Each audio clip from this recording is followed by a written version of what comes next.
Oh. Oh. Uh. Uh. Uh. Hey. Hey. Let's go. Uh.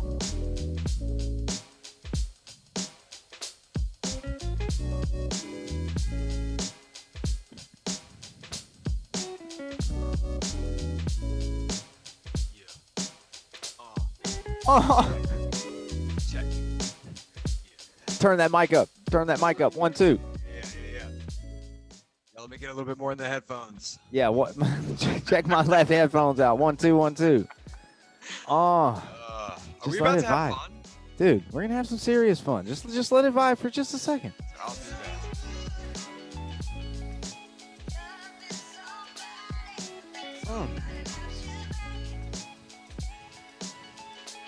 Love is real. That's the name of the song. that. That's perfect. Oh, baby. Yes. What's up, baby? Yes. How are you? How are Dude, you? I am right as rain. I love to hear it. I love to hear it. So right. You've been traveling. Where you been at? I spent 5 or 6 days in Austin, Texas. I spent 5 or 6 days in Sedona, and then I spent a good week around in and around Zion National Park, South Utah, and then a couple of days in Charlotte, North Carolina. You saw lots of friends. I did. I saw so many people. It was so nice. Now, tell the audience why you were in Austin.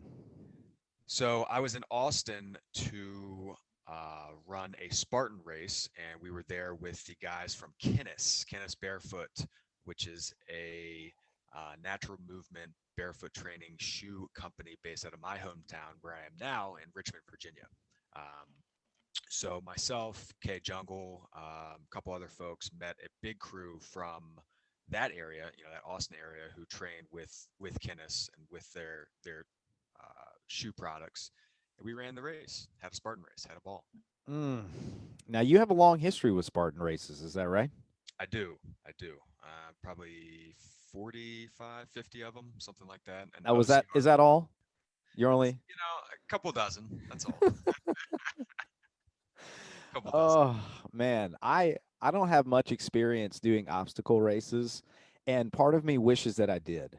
It just is calling me, and I You'd think be good at it. you're the guy that I need to talk to then. 100%. You and K 100%. Jungle, man. It's been a while since I've done anything competitive for real. They've their tagline, Spartan's tagline for a long time, and Spartan is a brand of obstacle course race. There's other brands out there, some of which are pretty good. Personally, I think Spartan is the tip of the spear. No pun intended on that. Maybe I did intend it a little bit, but tip of the spear as far as the quality of production and competition. And so, their tagline for a long time was "You'll know at the finish line." And if you grew up running around outside in the streets, playing different sports with your friends, or in the woods, or in the creeks, or whatever it was, like I did, it's it's right back there. I mean, you're just being an adult kid, Mm, and you can win, you know. So, yeah, or that's you can fun. not, right? You can Yeah, just try to run it, and so I think they do a really good job of allowing you the option to, if you would like to test yourself, go for it. And if you want to have fun and test yourself in a different way, just by completing the race, or running it with friends, or whatever it may be, then you can do that too. And it, it's a great mission that they have, of getting people off the couch and having fun. man, I can say that as cliche as this sounds, for many people, just going out and trying something like that scares them, that is the win. You know what I mean? Bingo. Yep. And it's a very low barrier to entry to find a race these days that suits your needs. Yes. Entry level, more extreme versions. Dave's done 50 of these, but not all of them have been the super boss race. Gotta go the long distance. Sometimes you're just doing it for fun, I imagine. 100%. And I started off 2013, and I was bad. I was really bad. I felt like finished half, right? 2,500 out of 5,000, right? And it kicked my tail, and it was a big catalyst for me to get back into fitness after a couple year layoff, which for me was considerable at the time, and that was a slow and steady build up to where I am now, and I didn't intend to get hooked. So careful, and you could do it. You should do it. You can do it. Well, When I are we mean, going to do okay. So full disclosure, I have tried one before, and we had my wife was she wasn't my wife at the time, but Hallie was with me. I was with my sister and my soon-to-be brother-in-law, and we ran I believe it was not Tough Mudder. I'll figure it out. What are some of the other ones? terrain race, savage race? Savage. It was a savage race. So we were going to a savage race out in the North Carolina hills, and Hallie ended up having a pretty serious like allergy and asthma attack because it was a hay field, and she hadn't prepped herself with her puffer. But she was a cross country runner growing up, and she had a whole race routine. So when she saw that first bit of stretch, which feels like cross country running, she hit her stride and realized she hadn't prepped fully for the hay, and we all kind of needed to chill and take a breath. It ended up being a fun run, but I could feel then that like this is something that I'm really into. And I kid you not, I have just converted my backyard into a trail series. Like I have a miniature park that the long trail is about 300 meters and you can zigzag through. I've created lots of different trails. And today, this very morning, I was imagining some sort of tether between two trees, and I could make multiple grip, like climbing instruments in between them. And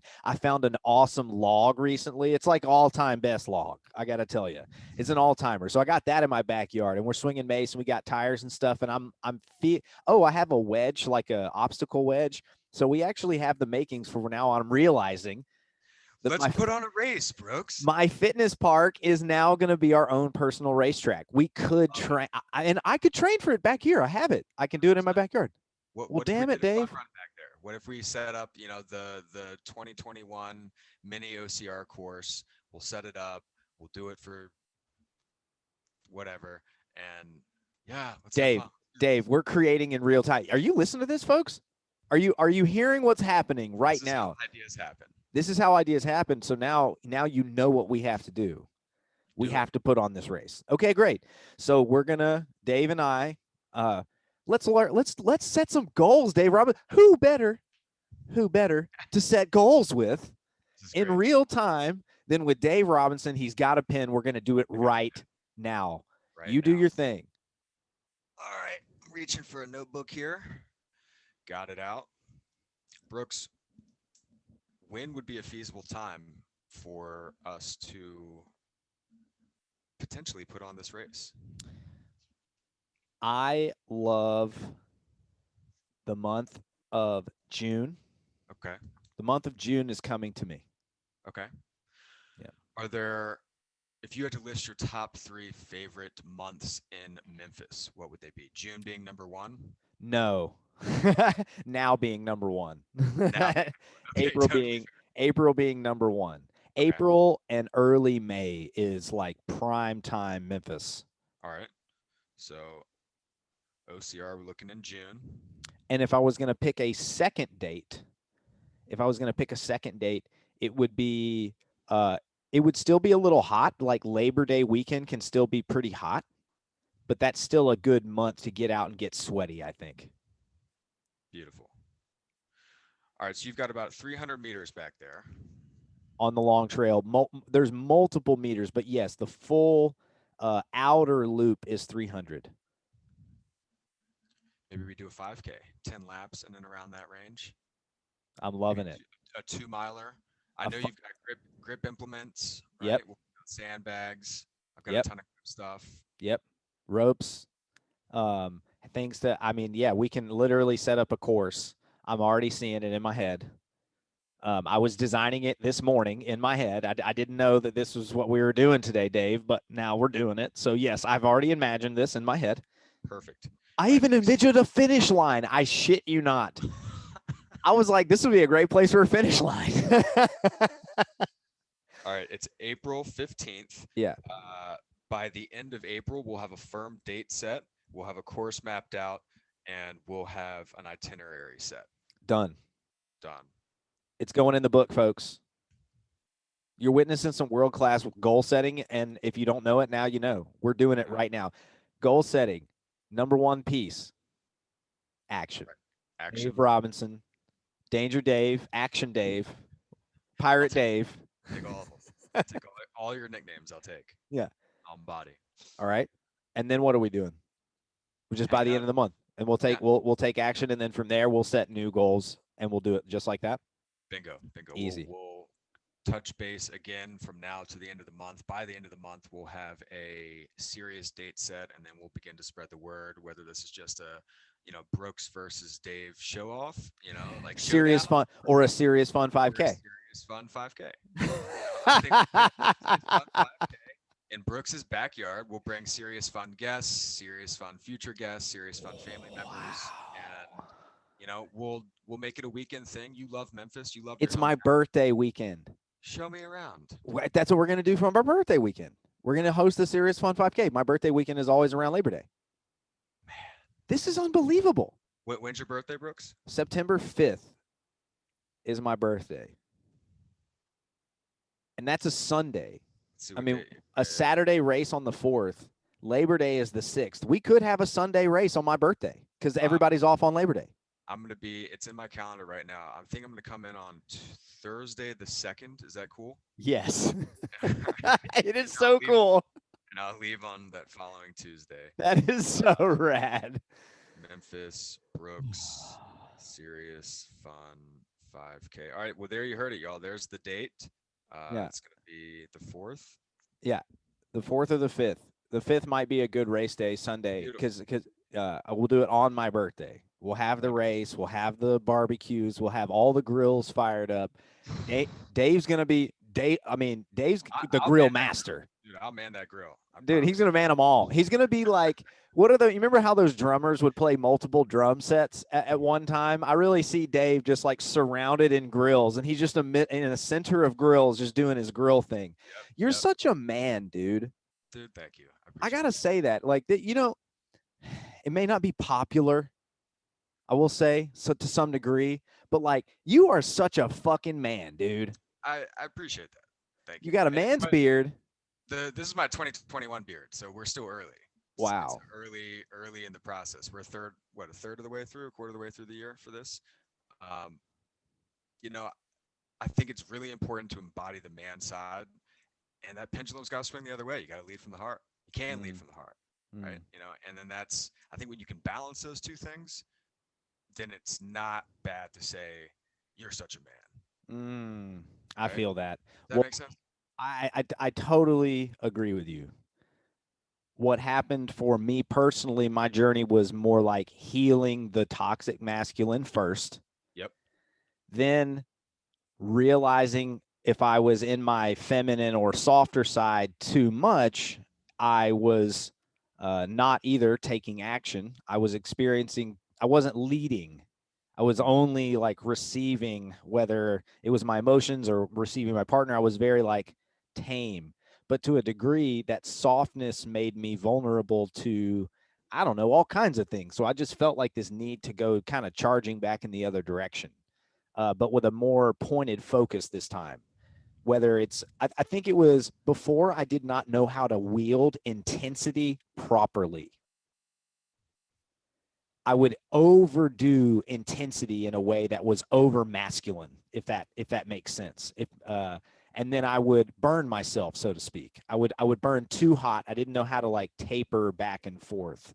Whereas this time I dial up intensity much more on purpose, and I've also mastered the recovery side, where I was under nurtured and overworked. Then I was underworked and over nurtured. And now I'm getting back to that nice balance of work and nurturing. It's a healing of my parents' side, if you want to call it like that. Yeah, that's what I've been doing lately. Oh man, that's dope. But this is how much of a man I think you are. This is to me when I was like, this is Dave is a freaking man. We were hanging out at our buddy's lake house, Mr. Mark England, the Pirate King, and creative and lifted vocabulary, all that guy. We've heard of him. We talked about him. We were hanging out at the lake, and Dave was like, "Hey man, we're gonna catch some catfish. We're gonna go fishing." And Dave's so good at fishing, he doesn't even have to do it. He put he put some bait on his hook. He put the hook and he put the pole down and it just leaned it into the water. And then he walked away and then he came back and he pulled the rod out of the water and there was a fish on it. And then he took the fish and he cut it up and we ate it for dinner that night. You know, that's what a man does, dude. I'm just saying, man. It's so great. It's Fried something about fried catfish, no less. I guess I personally am desiring even more like a reconnection with nature. And that to me, like harnessing your own food, learning how to prep and prepare your own food. It's not just a man thing. It's something right. that we've associated with masculinity, but it's a very manly thing in my thought. Where did you learn all of this? So I learned this from my grandfather, who is a complete and utter legend in his own right. Um, my he taught me a huge appreciation for nature, which is really interesting. That's the thing that you said a couple seconds ago that really hit me was I feel not only most man-like, but most human-like when I'm in nature and around nature. And that's why I loved, the past couple weeks in Sedona and Zion and, camping under the stars and eating, from a fire and sitting around a fire and hiking and all that good stuff, right? But my grandfather was the one who instilled that in me. He was a grew up in West Virginia in the woods during the Depression era. So he was always cooking or hunting or fishing his own food. And he was a park ranger in Rocky Mountain National Park. He was a Navy pilot, and he ended up teaching taught survival for the Navy in Pensacola, Florida, in the Everglades for down pilots during Vietnam. Um, Whoa. yeah, it was super rad.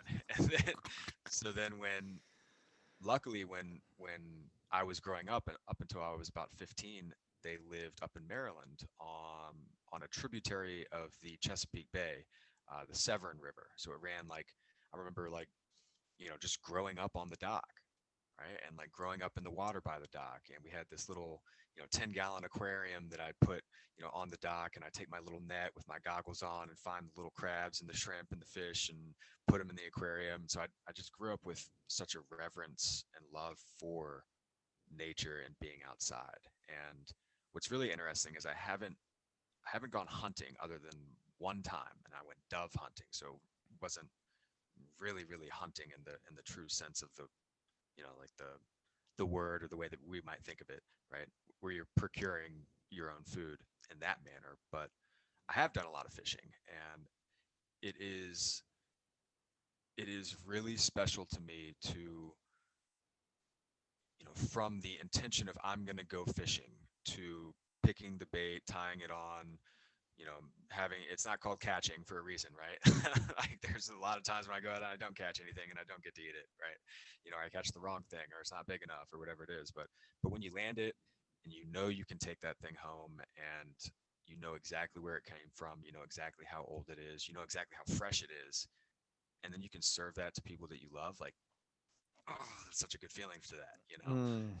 And you're right, returning to those there's an intensity to that, and yet there's also the pendulum swing in that same thing, right? You're taking a life. You can't intensity frying a fish, right? Or cooking a fish or baking a fish, right? You have to there's a delicate nature to that. And so, you know, I think experiencing the flows and the ebbs and the flows of human experience and human emotions is really special. And I think that in large part is what connecting to nature does for me. Mm. This is the first year in a really, it, to my conscious memory, this is the first time as an adult I've really watched the seasons change. Mm. We have a we have a little porch on our backside of our studio, and it's outside. And we were, the beginning of the started getting warm at the end of February. And I remember thinking, all the leaves are down, everything's dead, nothing's growing. It's, mostly debris. And my dog had had an accident and he's got his little wheel. So he needed to have, I needed to move the big debris so he could get around safely. And then from there, we started moving leaves and creating paths. And before you know it, we said, well, let's just like care for the yard and see what happens. And brushed up all the leaves, debris pile, started creating these paths. It was nice. And then we would just sit on the back patio every morning. That's just part of our routine. And I've noticed like the grass go from bare dirt to like grass. And it just like so quickly it can happen. Things looking dead and all of a sudden they're flowering.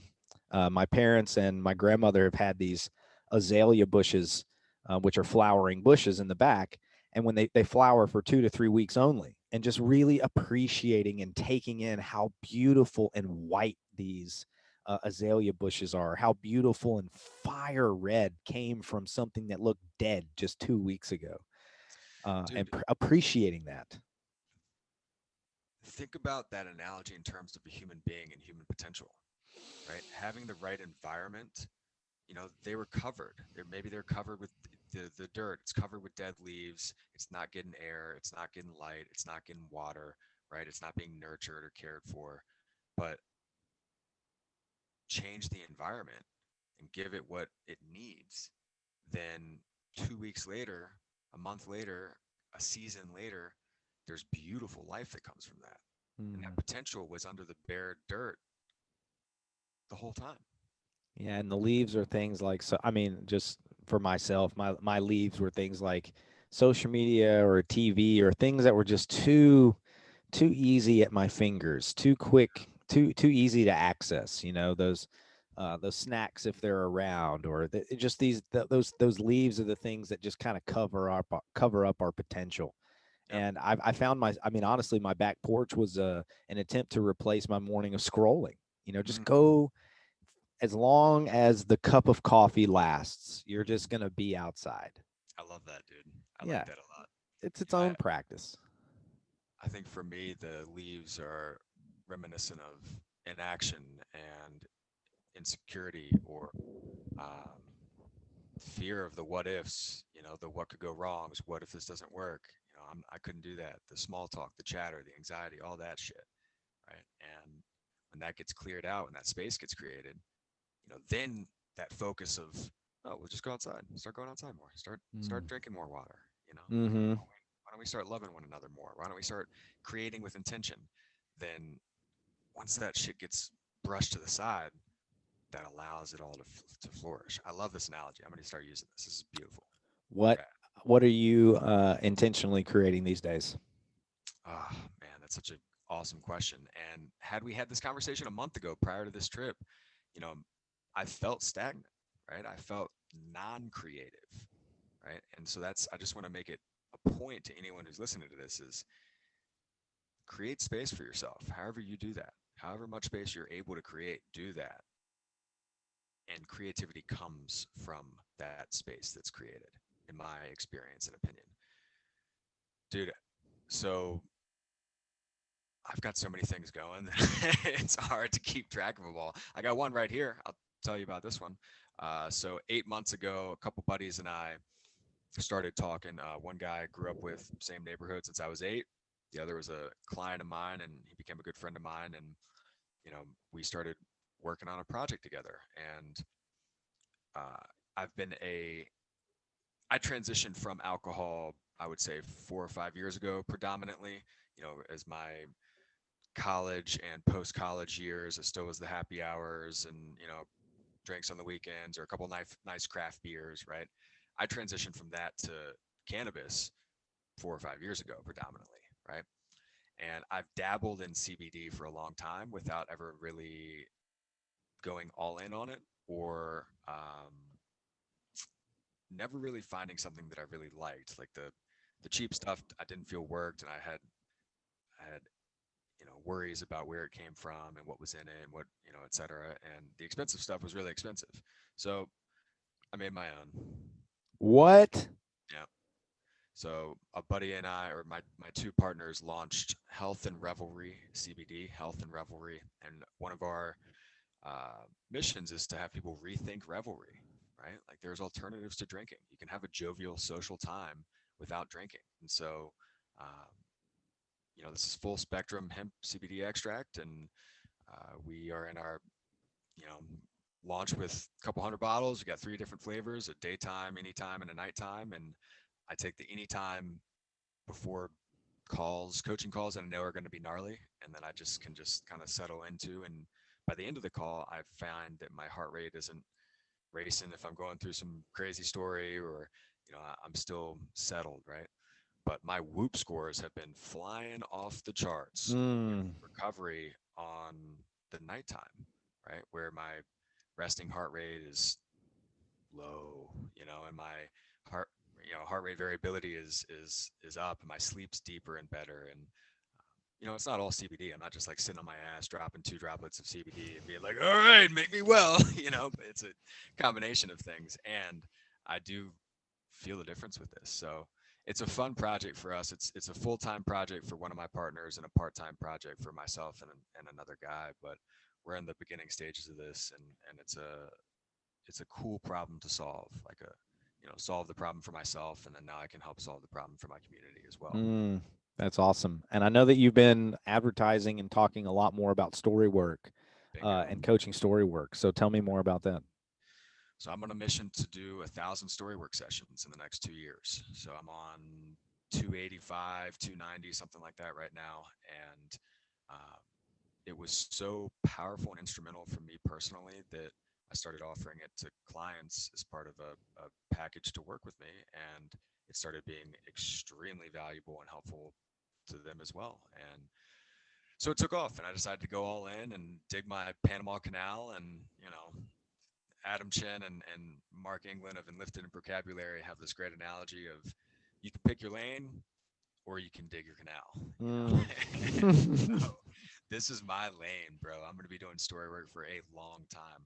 Um, I've got a couple things that I'm enjoying a lot. One is a design your change course. And so that's 3 weeks. We go past, present, future, right? So we're changing our relationship to our past, changing some habits and behaviors and routines and the way we talk to ourselves in the present, and then getting really intentional about what we're designing for the future. So I'm doing that the last second, third, and fourth weeks of every month. It's $100 to get in, super easy, and that's a fun way to really get to know what storywork can do in a very short period of time. Um, I'm also 2 weeks away from launching a year-long mentorship of um, calling it the art of human flourishing, eudaimonia, right? Which is a Greek term of that means the art of human flourishing, right? And to me, that is what happens when someone, like, you can see it in someone's eyes when they're flourishing, right? You can see it, they're emanating from the heart, right? And that comes from a lot of different ways. And so um, that's going to be calls every 30 days. It's going to be a resources page. It's going to be community group calls every month, and we're going to have a really good time with that one as well. So just been a lot of stuff in the background, man, and feeling like going through the ebbs and flows of entrepreneurship, of good months and bad months, and feeling high and feeling low, and Mm. realizing it's just all part of the process. It's Yeah. all part of the process, and leaning into that has been really helpful for, you know. The your philosophy in 2 words, I believe, is either chip chip or chop chop. Which one is it? Both?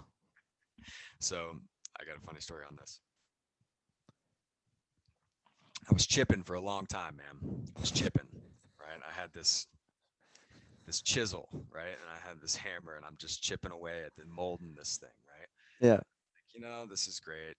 I'm making progress, but it's a slow thing, right? It takes a long time to carve the David out of marble, right? So I decided to drop that analogy, and now I'm just chopping.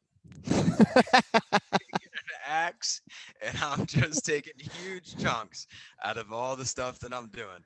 And chunks and chips are flying everywhere, and I'm making a lot more progress a lot quicker. So Oh man, so we went from chip to chop.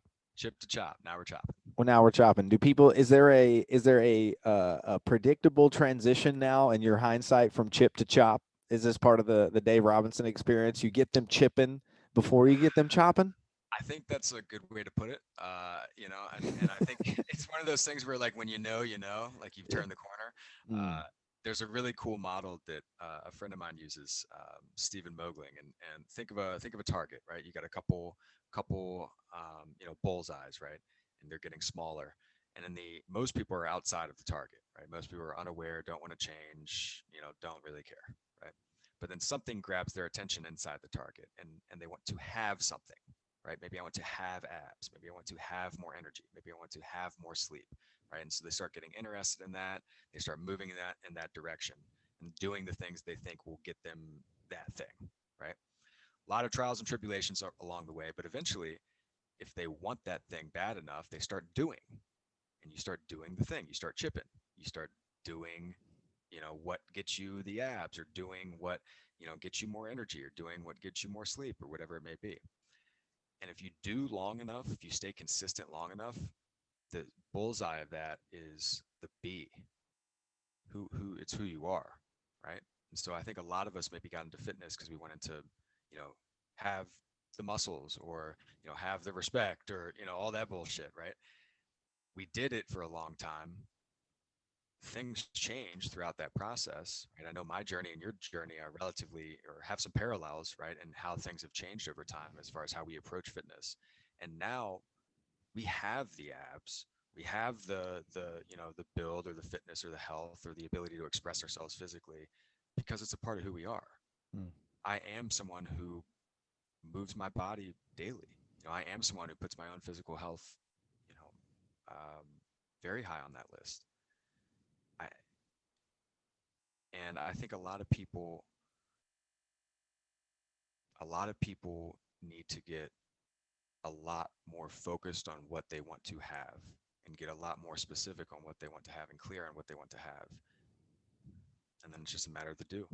Specificity is very critical to this process. 100%. Being specific, if for no other reason that you can start working the problem backwards. You can Bingo. deconstruct the process. Okay, this is where I am. This is where I want to be. So let me work for it where I want to be backwards.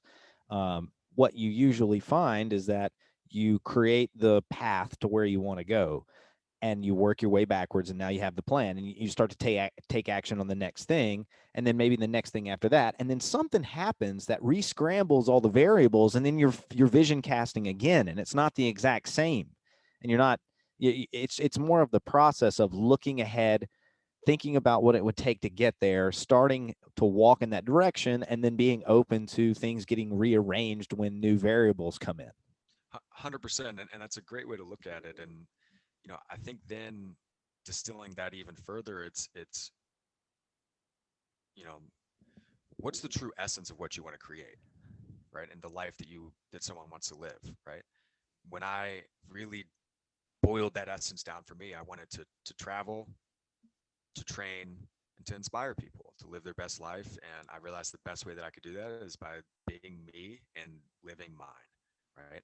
And so then I could have my path, but then COVID, or then like an injury, or then just life, or a new relationship, or like a great business opportunity, or whatever it is.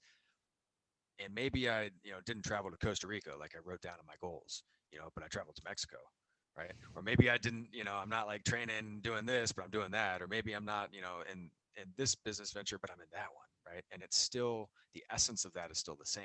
The essence of that is still in intention, and in alignment with where I want to be. And so I think if people get caught up on the details of it, and they aren't adaptable or aren't flexible, then that process can be a lot harder, and it can feel like a failure. Oh, I Right? mean, that feeling of being a failure is typically self-created. Mm-hmm. You didn't fail at what? Well, I didn't get the exact thing that I constructed in my mind. I didn't get it exactly right, so that must have been a failure. I for a while I thought about my experience with the brick and mortar of version of Recess to be a failure. There was a moment in time where that was the story that I Hmm. carried around, and then at least it was about last summer when I realized that I could, instead of feel like it was a failure, I could see it as an opportunity to be creative and make something new out of it. And for me, that was okay. Well, now that I'm gonna essentially move away from this path that I thought I was on, what can I do to reimagine how to give people recess? Which for me was like creating equipment packages that came with coaching, and then they get to have their own little recess at home. And the gym is now in smaller ecosystems that have been spread out and given the love. And Yes. then I've learned so much from all of that experience that now that I'm been through my fall where things started to die and my winter where things were dead. I mean, speaking of creativity, dude, I mean, when it in January and February of this year, it was dead. No creativity, didn't know what I was going to do, to be honest. I even tried to change professions to a degree. I was like actively looking for new ways to express my professional self. Mm. And by changing my environment, which started with my physical environment. I changed my backyard. I started seeing the springing of new life, and new life sprung in my mind. And now I have a very clear vision where I want to take Recess as a business. And I'm like, there, I'm going to go. I see it, and I have my now. I've deconstructed, I've worked my way back. What I'm doing this time that's different than the last time, which there will still be mistakes and I'll still learn, I'll still have my frustrations, is that I'm this time going in knowing that I'm going to use the mistakes as corrections, not seeing them as failures. This is giving me feedback that I need to make this better, instead of I tried this and it didn't work. No, I tried this. It's giving me feedback. I can learn from said feedback because now I'm not trapped in the story that it's somehow indicative of me as a person. Yeah. I suck because this didn't go according to plan. I go, okay, now I got the feedback. They didn't like the music in the videos that I use. Okay, cool. So I'm going to change that next time. You know what I mean? Like it's a whole different mindset shift. Me personally, and I'll kick it back to you, but me personally, I needed to have these real hard crashes or bouncing off of my own personal bedrock for me to go, okay, now I've hit like a very stable foundation to build on. I didn't get to skip steps. Tell me about what you think about. I've thought about this. You're a good person to bounce this off of. Coaches can't help people skip steps, but they can help streamline the process. How does that land for you?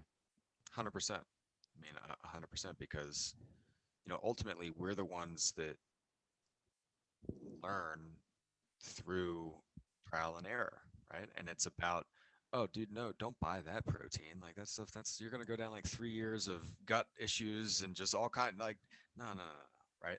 Like, don't do that workout. Do this. Don't, there's just so many examples of that, and But haven't you tried to hire a coach to help you skip steps? That's what I did. do. I would get with Yeah. coaches because I wanted to skip steps. You know what I mean? And Yep. I Yep. thought that hiring this coach would help me skip those steps. And it's You never still got to do the happened. work. You Yeah, still got it's to do never the work. happened. You it's, still have to it's do like, it. Like, yeah. the plan, you can have the best plan in the world or whatever it is, but you still got to execute that plan. And yet it's in the failings that the lessons are learned. Like that's how think about kids, right? And this is why it's so interesting to go back into either evolution or go back into childhood with stuff like this, is because babies, when they're learning to walk, fall upwards of 100 times a day, right? Kids make mistakes all the time and they get corrected, make mistakes, get corrected, make mistakes, get corrected. Oh, they learned it. Okay. And they don't have the ego formed yet to where it's a big deal. Now hitting that rock bottom, like that's rock bottom up here. And we've Mm. all hit it numerous times. And you're right. Sometimes you have to just hit that bedrock to be like, oh, okay, cool. There is a foundation here. I am supported. I'm going to be okay. And then you can create. And the ability to do that comes from experience of hitting the bedrock, it comes from experience of failing. I mean, that's, Dr. Andrew Huberman talks about it a lot, whereas, in order to actually change your brain, you have to make mistakes. Mm. You have to make repeated mistakes, right? Because then your body goes, oh shit, okay, this is important. We need to get this right, or else we may die. We don't know why we may die, but if we don't learn this thing, we may die. So let's get it right, right? And so um, a lot of people give up after the first one or couple. A lot of people can't or have trouble accepting failure or reframing failure in this instance. And even good coaches, good people, like it takes time for us to work through the things that don't go well for us. And yet there are strategies to do that. There's people to help people do that. And if one of us can do it, we all can do it. You know, Mm. we can work through it. I always think back to this Bukowski poem. There is a light somewhere. May not be much light, but it beats the darkness. Mm. Hmm. I'm just gonna let that sink in. Mm. All right, I want to talk some more about racing. Can we do that? Let's do it. So you raced in Austin, Yep. and then you went out and saw some super friends out in the Utah area, Yep. Sedona, uh, Utah. Yep. Sedona, Utah area, and then you went back and you had another race in Charlotte.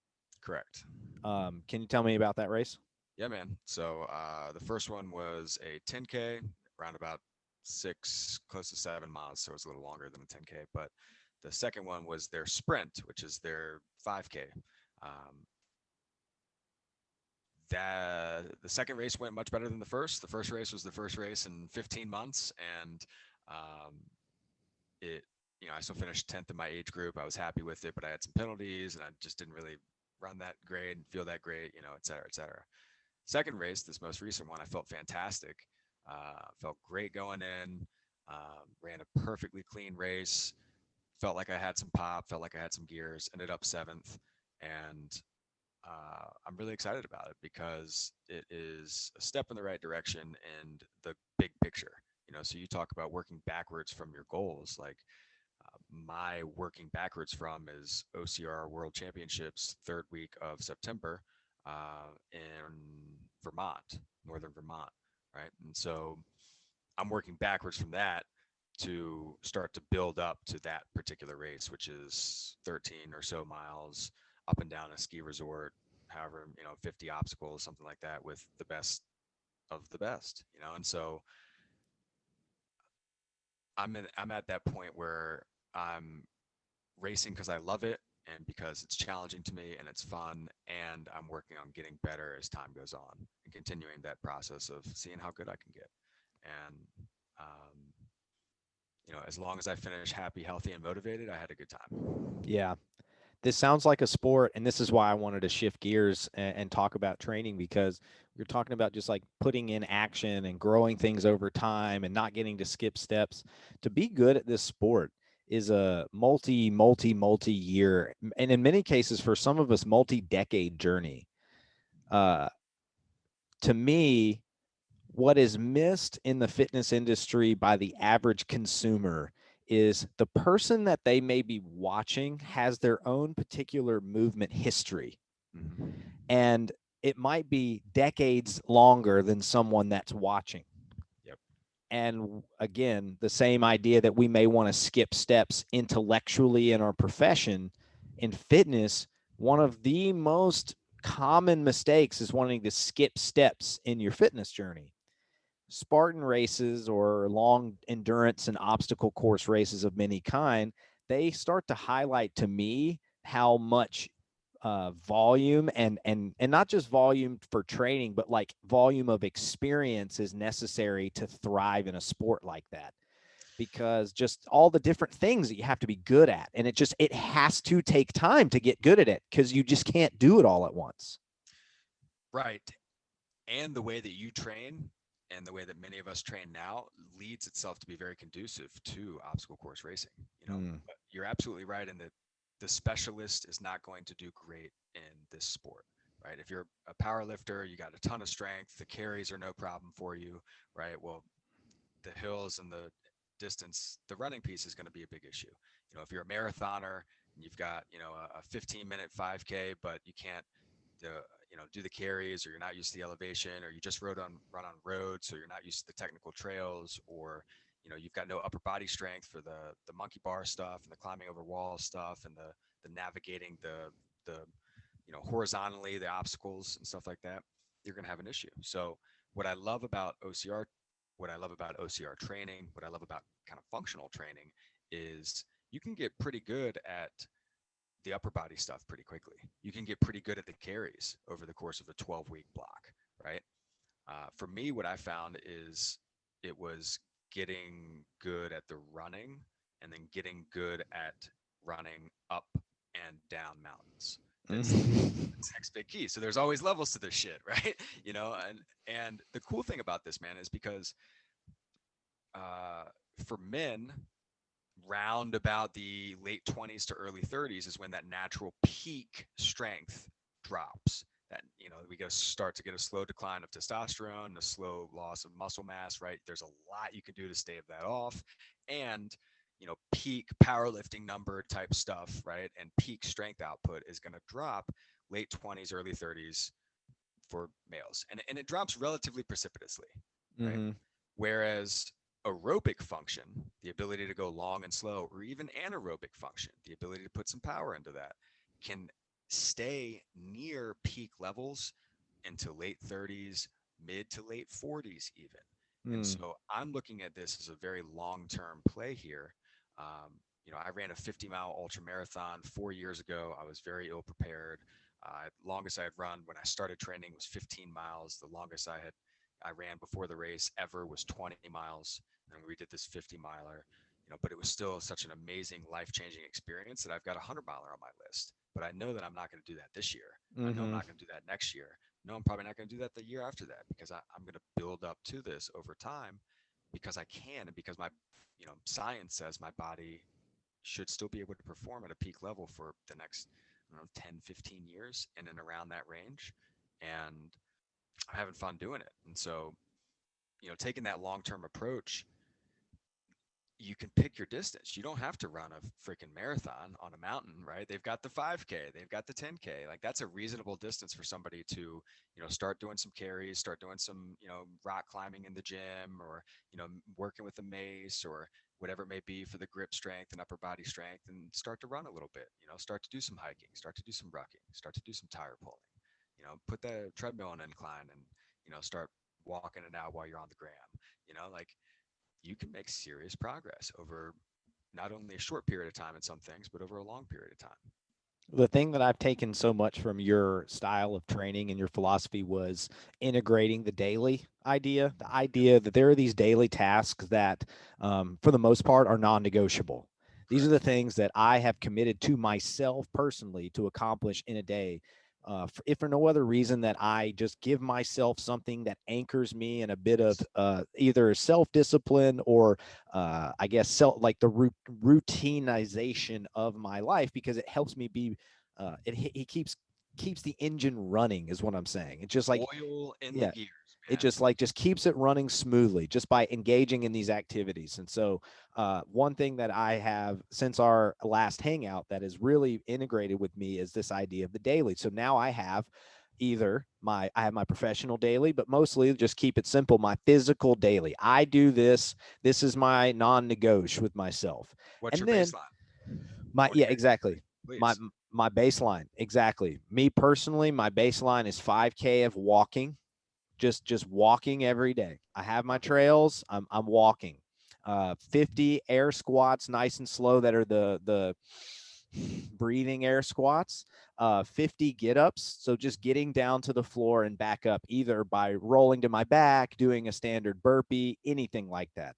And then some sort of either dip or push Mhm. up, a dip, 5 minutes of accrued hanging a day. These are things that I just do daily to care for my body. These are the basic patterns, and I feel great. I mean, And like, I feel great. if you, binary language acknowledge, never did anything other than that ever again, you would be 85 years old, being able to get up and down on the ground with a pretty decent aerobic base and the ability to, shake someone's hand and have them go, "Holy shit, old man!" Yeah. And that if you didn't do anything else. Do, Yep. do you know? Do you know Gary Player, the Oh, the yeah. The golfer? golfer. Yeah. So he's 85 now, and I watch. I'm not a golfer really at all. Never broken 100. Sometimes I'll hit a shot. I'm like, well, shit. If I can do that every time, now I'll play this game. But most of my golf sucks. And Gary Player is the man because this dude's 85, moves like he's 50, and the reason why is because he's got a daily routine and a weekly routine. He's still running on max speed on the treadmill for sprints because he never stopped doing it. He's still doing hundreds of push-ups and crunches per day because he never stopped doing it. He's got a great quote, and these are generalities, of course, but uh, eat for a long healthy life, eat half as much, work out twice as much, laugh 3 times as much, and have immeasurable love in your heart. Mm. And I heard that, I was like, dude, Gary, motherfucking Gary player. motherfucking Player. how Yeah, can I tap into my inner Gary yeah. Player? And it's a use it or lose it world, right? I don't remember the 5 years of languages that I took in high school and college. I Mm. could barely speak a lick of Italian or French or Spanish or any of that now, not any. And to translate, if you don't use it, you lose it. If you do use it, you keep it. Mm-hmm. And that's the theory of the daily. Mm. If you have something that's important to you, from a physical movement standpoint, or it's key for your performance indicators for work, or it's key for your relationship with your wife or husband or kids, right? Do it every day. And if you miss a day, okay, man, all right. Well, I got 29 out of 31. Like right. That's gonna be fine. Do it every day, right? Don't miss two in a row. GMB, the company that is my affiliation that I coach through, they have this idea that they call the battery, and it's the same thing. It's a Yeah. 5 to 10 minute daily routine to charge the batteries right when you get out of bed. It's the battery. It's the daily, and so I've added the daily into all of my personal experience and in my coaching. It's like that is now just the most simple thing when people come to me and they, hey, like, coach, I want to get better. I'm like, great. They want to know what to do, and I say, okay, fine, we can find the what, but what are you committed to doing every day? What will you like to do every day? I think one of the things It's a that great was question. key, it was key to what you were talking about with your long distance vision, is you love racing. It's like that's the foundation. That is the bedrock of doing stuff, loving it. uh, Anything that you don't love to do becomes a chore. Not to say that we shouldn't and shouldn't have chores and complete them. Uh, the cliche saying is, before enlightenment, chop wood and carry water.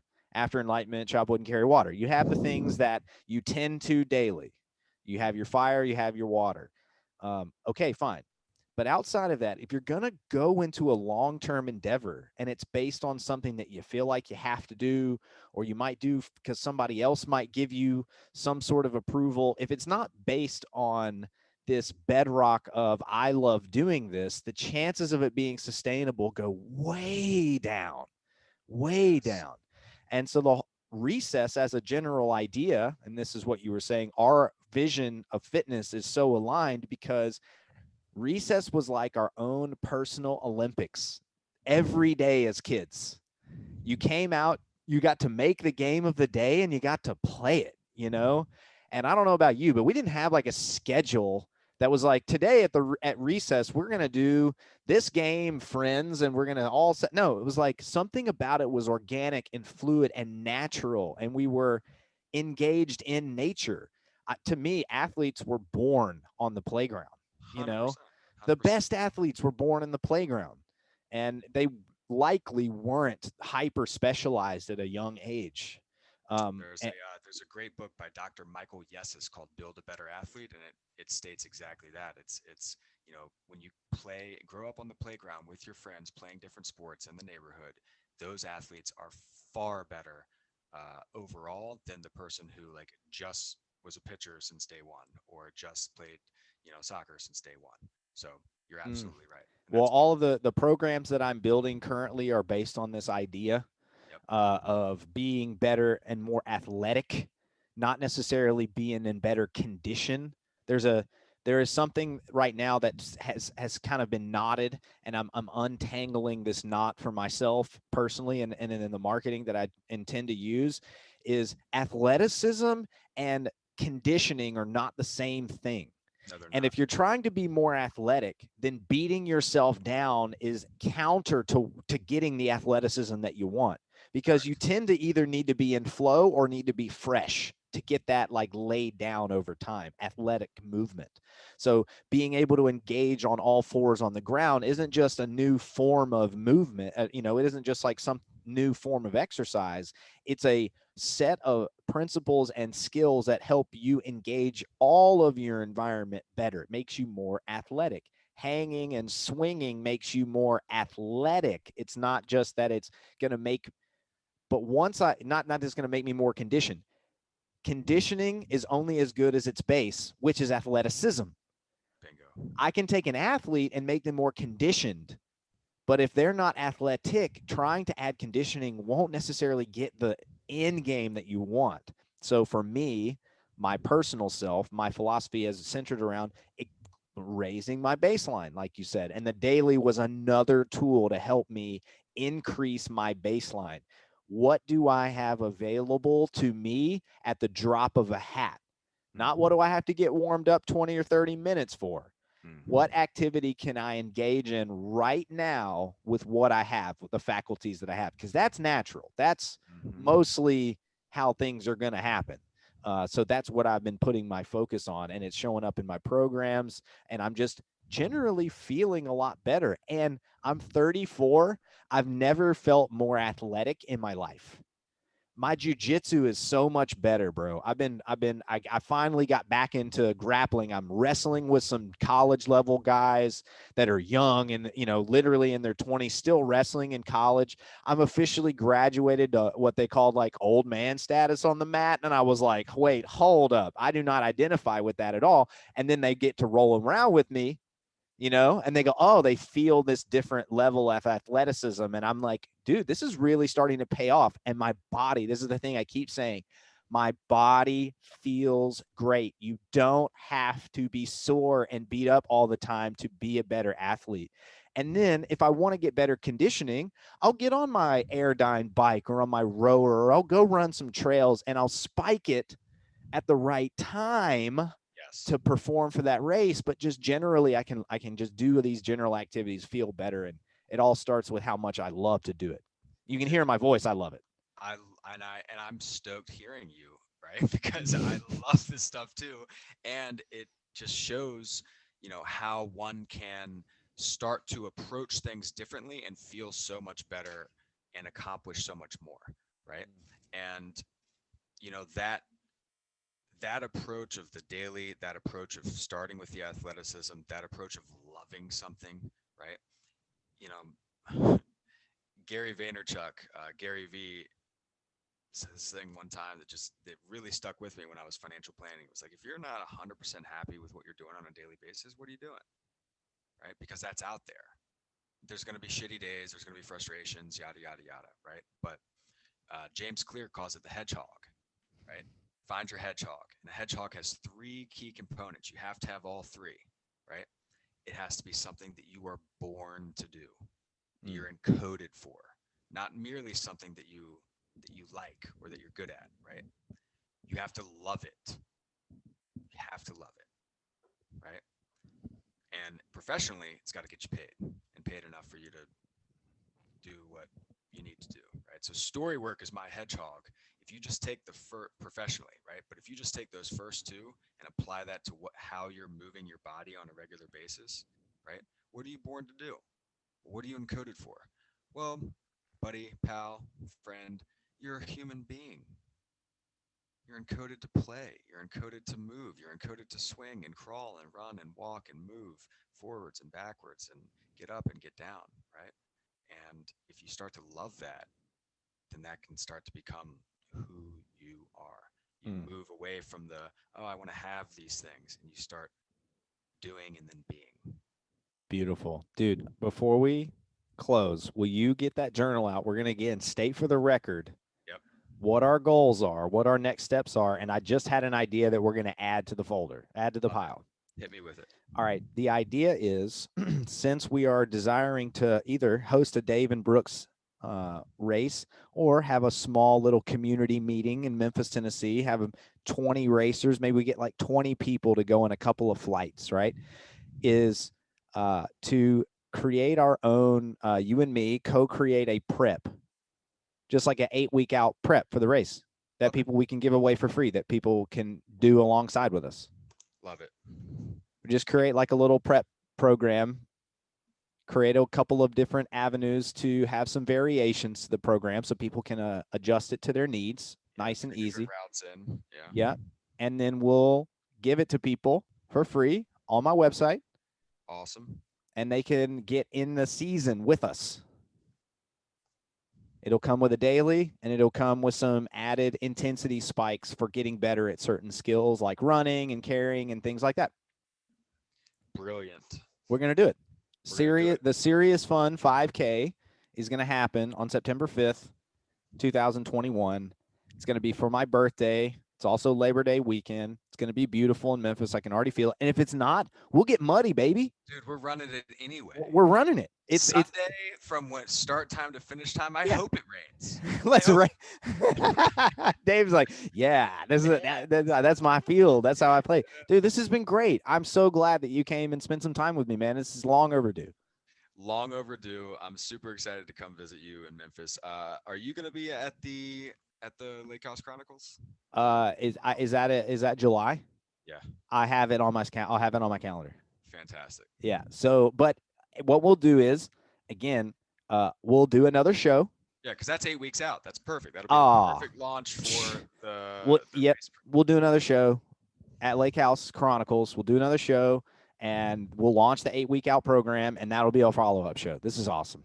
Done. Love you, bro. Love you too, man. This is Serious Fun. I have Dave Robinson, and we out here. Peace.